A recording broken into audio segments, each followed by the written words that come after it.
কোনো অবস্থায় তার মৃত আদর্শ নিয়ে চলাফেরা করতে পারে। এর ইসলাম হুকুমাত চাই। ইসলাম হুকুমাতের জন্য আমাদের সাধনা করতে হবে, চেষ্টা করতে হবে। সাধনা ইসলাম হুকুমাত কোনোদিন হয় নাই, হবে না, হতে পারে না। ইসলামের এই বৃক্ষ, আপনারা জানেন সাধারণ বৃক্ষ সাধারণ গাছের গোড়ায় পানি দিতে হয়, পানি ব্যতীত গাছ বাঁচে না। ঠিক ইসলামের বৃক্ষের গোড়ার মধ্যে রক্ত দিতে হয়, রক্ত ব্যতীত ইসলামের বৃক্ষ বাঁচতে পারে না। শ্রম দিতে হয়, সাধনা করতে হয়।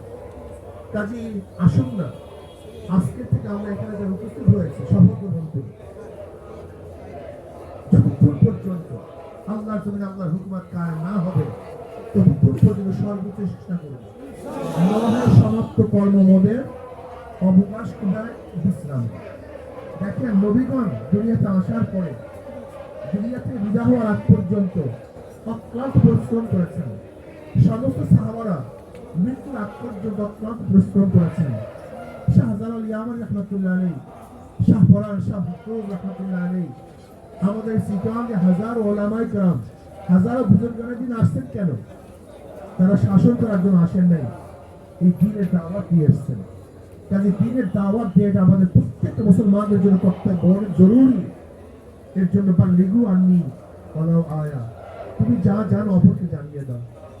তুমি যে ইসলাম শিখছো অন্যকে শিখিয়ে দাও। আমাদের কাজ হলো দুইটা, কু আনফুসাকুম ওয়া আহলিকুম নারা, নিজে বাঁচো, ভাইকে বাঁচাও। নিজে বাঁচো, পড়শিকে বাঁচাও। নিজে বাঁচো, আহালকে বাঁচাও। নিজে বাঁচো, সমাজকে বাঁচাও।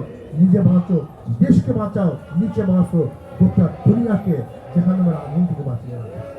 এটি আমাদের কাজ।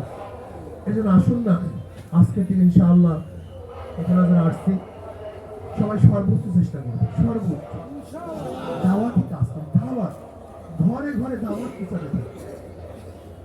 ফায়দাটা কি হবে? আদাল্লু আলা খায়রিন কাফাইলি, যদি আপনি কাউকে দাওয়াত দিয়ে দ্বীনের পথে আনতে পারেন, ওই ব্যক্তি যত নেক কাজ করবে তাই আমল নামা আল্লাহ পাক ওই পরিমাণ নেক লিখে দেবেন। দাওয়াত দেবেন না ইনশাআল্লাহ? আমাকে নিয়াত করতে পারি না? আমাকে নিয়াত করতে আমি একা 100 লোককে ইনশাআল্লাহ আগামী ফাল্গুনের আগ পর্যন্ত, ফাল্গুনের মাহফিল 5, 19, 20, 21 ফেব্রুয়ারি, আমি ফাল্গুনের মাহফিলে কমপক্ষে 100 লোক দাওয়াত দিই।